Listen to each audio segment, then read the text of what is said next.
Modern piracy along the coastal region of Somalia is believed to have started at around the turn of 21st century during the civil war that rocked the country under former President Mohamed Siad Barre. When the Somali Republic collapsed in 1991, the navy fell apart and was disbanded. This left the Somali coastline unprotected, and as a result, fishing vessels from the foreign institutions started to poach in the region. This led to the birth of piracy, as Somali fishermen believed it was their right to protect their resources from being stolen by foreigners. Abdikarim Daoud Noor, a history professor from Mogadishu University, sheds more light on reasons behind piracy in Somalia. laakiin waxaan isleeyahay 98 ama bilowgii 99kii horaamadkeedii meelahaas bay ku aadan tahay bilaabashada hadda burcad badeednimada. waxaana qabaa hadeed sababihii dabeeciga ahaa ee burburkii ka dhashay yaana sababay inay alay lehe burcad badeedu ay samaysanto. dalkan markii uu burburay dawladiisii, dhaqaalihiisii, dadkiisii, bulshadiisii wixii baa burburay. markay ay burbureen reerba oo yaa ku leh bay noqotay. badii Soomaaliyeed nin kastaaba meeshuu roobay oo ka bilaqaysan karaa buu bilaqaystay.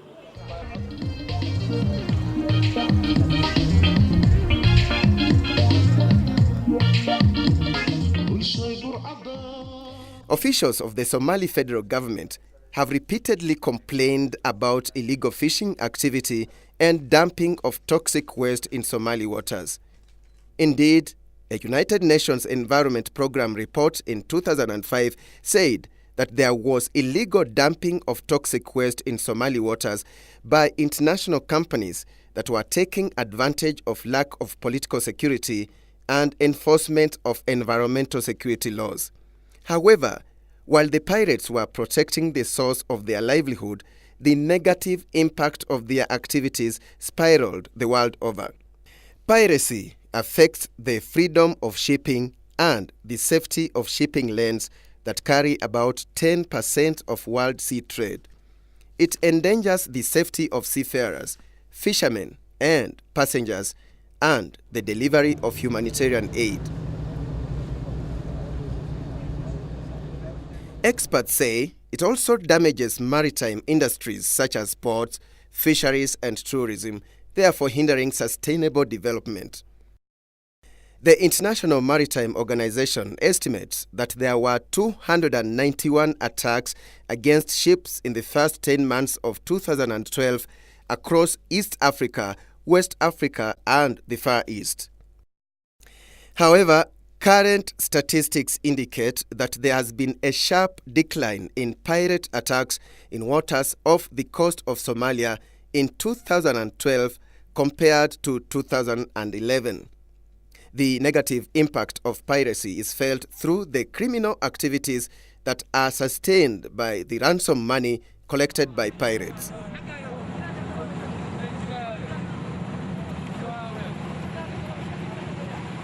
A November 2013 World Bank report indicated that between 339 million and 413 million US dollars was taken in ransom from the hijackings of ships off the coast of Somalia and the Horn of Africa Between 2005 and 2012, that money, the report further says, was used to fuel a wide range of criminal activities that hinder development on a global scale. These include human trafficking, arms trafficking, funding militias, and money laundering through the cart trade, particularly in Kenya.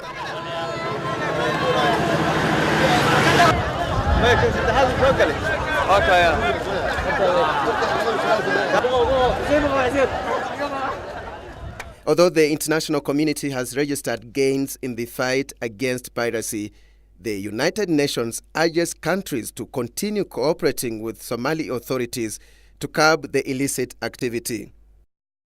In its resolution number 2125 of November 2013, the United Nations Security Council emphasized the sharing of intelligence and information amongst states and international institutions in order to combat piracy. Yet the suffering that piracy has caused is enormous. Hostages who have been released tell harrowing tales of their ordeals. Some of them have narrated how they endured the most horrendous conditions and how they were threatened and tortured in an effort to extract ransom. The families of many hostages have been forced to run up massive debt in the hope of raising a ransom or simply to survive in the absence of their main breadwinner.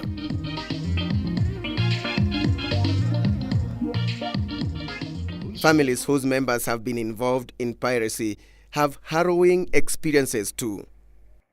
Parents whose children went into piracy find it hard to explain how they lost their sons to this criminal activity, but some of the commonly cited reasons are peer pressure and the lure of money. Abdullahi Olo, a businessman who lives in Mogadishu, says he was shocked when, in 2001, he learned that his son was a pirate. wiilkii waxa iska bedelay awal nin fiican buu ahaa nin degan buu ahaa dhalinyaro badan buu iska helay qoryuu iska qaatay doorkuu galay waxba hawo beenaha u dilaacday ninkii waa wareeray asaguna xataa nin culus oo wuxuu ahaa markii hore aakhirkii nin fudud buu noqday waxay u arkeen rumahaantii nin maaragtay oo dhib ku yimid dhib weyn ku yimid bay u arkeen xataa weyn igula dadaaleen dhibkaas aan uga baxo in maaragtay ay igu taakuleeyaan oo ninkaas ila celiyaan oo ila sheekeeyaan oo xataa mararkii qarashii aan u baahdo oo waqtigu iska xumaaday xataa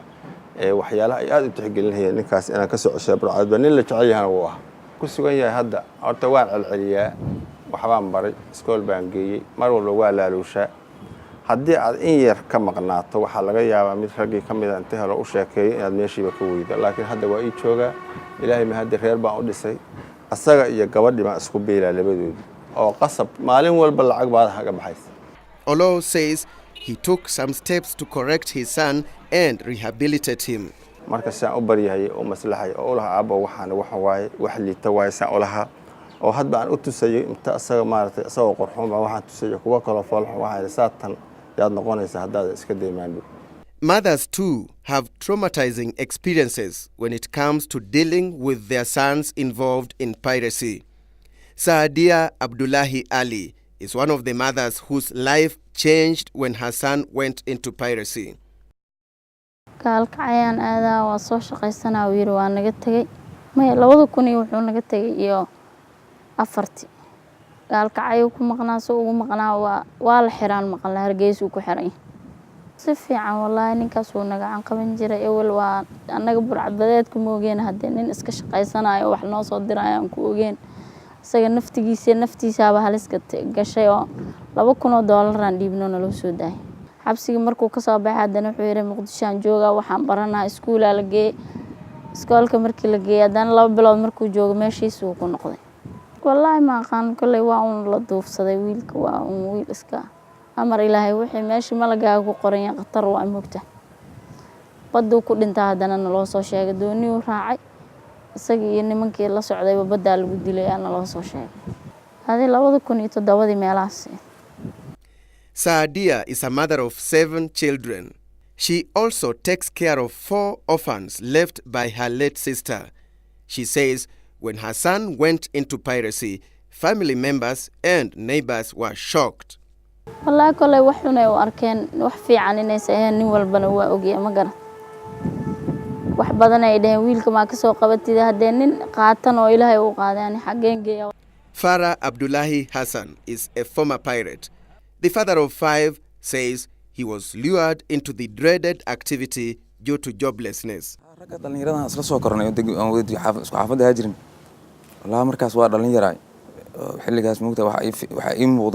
dhaqaalaha ay soo heleen iimaysan muuqan maxaa kala kulmin doonaa kale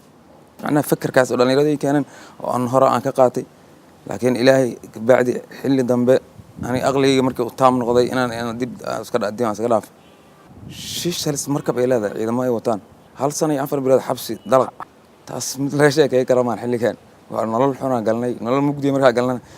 ilaahay qadartiis niman baa noo doodo markii dambe banaankan ka nimid boosaas meelan la ka soo daajay boosaas markii nimid oo waalidkay u imidna waxa la yiri ducaa iyo habaar mid qaado ducaan rabaha arid sidaan uga hara qatartu waa midaan oo xabsigan ku galnay ninaadan aqoonod afkiisa aqoon oo asaga aqoon wali ilaa arkin hadii uu gacanta kugu dhigo hubna haysta wax ka xun ma jira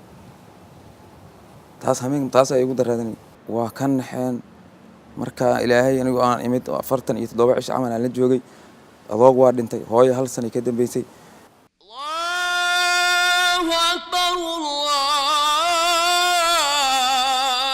Allahu akbar Allahu akbar Religious leaders are advising parents and communities to ensure proper socialization of youths to ensure they don't fall into criminal activities like piracy. horta inay ku dadaalaan in caruurta ay waxbarasho helaan inay tawjiih fiican ay helaan horta waa inay ku dadaalaan oo xil iska saaraan inay ka ilaaliyaan in caruurtoodu ay ku farq xirtaan dad aan fiicnayn ama dad maxaan ku rahaa sheeg balwad leh kale waxa weeyaan dhalinyaradu runtii inay saaxiibada fiican ay la socdaan in dawladdu ama hay'adaha khayriga ay laftooda ay barnaamij dhalinyarada wacyigelin ah ay maaragtay sameeyaan waxyaalo kale lagu mashquuliyo wanaagsan loo maaragtay loo sameeyo runtii aad u fiican tahay maxaan ku rahaa burcabadeedkan la oran karo waa la madax salaaxaya oo maaragtay marka bay qabsadeen intaas malaayiin bay ka heleen lacagtii baa la faraqayaa wixii baa la arkayaa marka runtii noocaas la oran karo waa madax salaax la oran karo ama la oran karo waa dhiirigelin in la joojiyo oo dawladdan loo sameeyay ciidan dadka noocaas la dagaalama waxaana filayaa hadda sidoo hore ma burcabadeedku xoogaa waa soo yaraanaysa waxaana keenayaa inay tahay wacyigelinta faraha badan marka in hawshan la soo afjaro oo dadka Soomaaliyeed ayagu iska xalliyaane gacantooda iyo awoodooda la kobciyo ayaa xalku insha Allah tacaala ku jira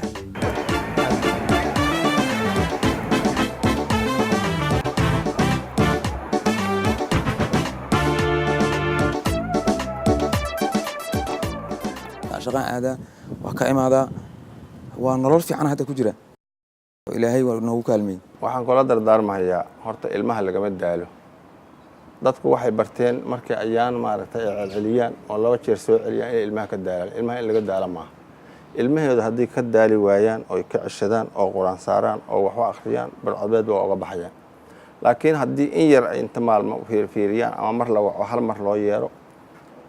waxa laga yaabaa inaysan arintaasi u fududaatay ilmihii inay saa ku sii tagaan oo ama barcadeed lagu dilo ama lagu xiro ama asagiiba aad weydaba dadkana aad ay uga xun yihiin wax jecel oo ilmihiisa nin bad u rabo ma jirto dadka ilmahooda ku jiraan dadka ay uga dhinteen kuwa hadda ka bacdi inay galaan diyaar waxaan ka codsan lahaa inay wax iska bartaan ama wadankooda ay ka xamaashaan aysan burcadbadeed iyo wax waag iyo bad midna aadin waxaan qabaa inay dawladda haddii si quman loo taageero dawladda oo dawladnimo ahaan loo taageero oo cagaheeda isku taagto oo systemkeedii inuu dhismo lagu waxayo awood bay u yeelan kartaa inay burcadbadeedeeda la dagaalamo waxaan rabbi ku banayn habeegsan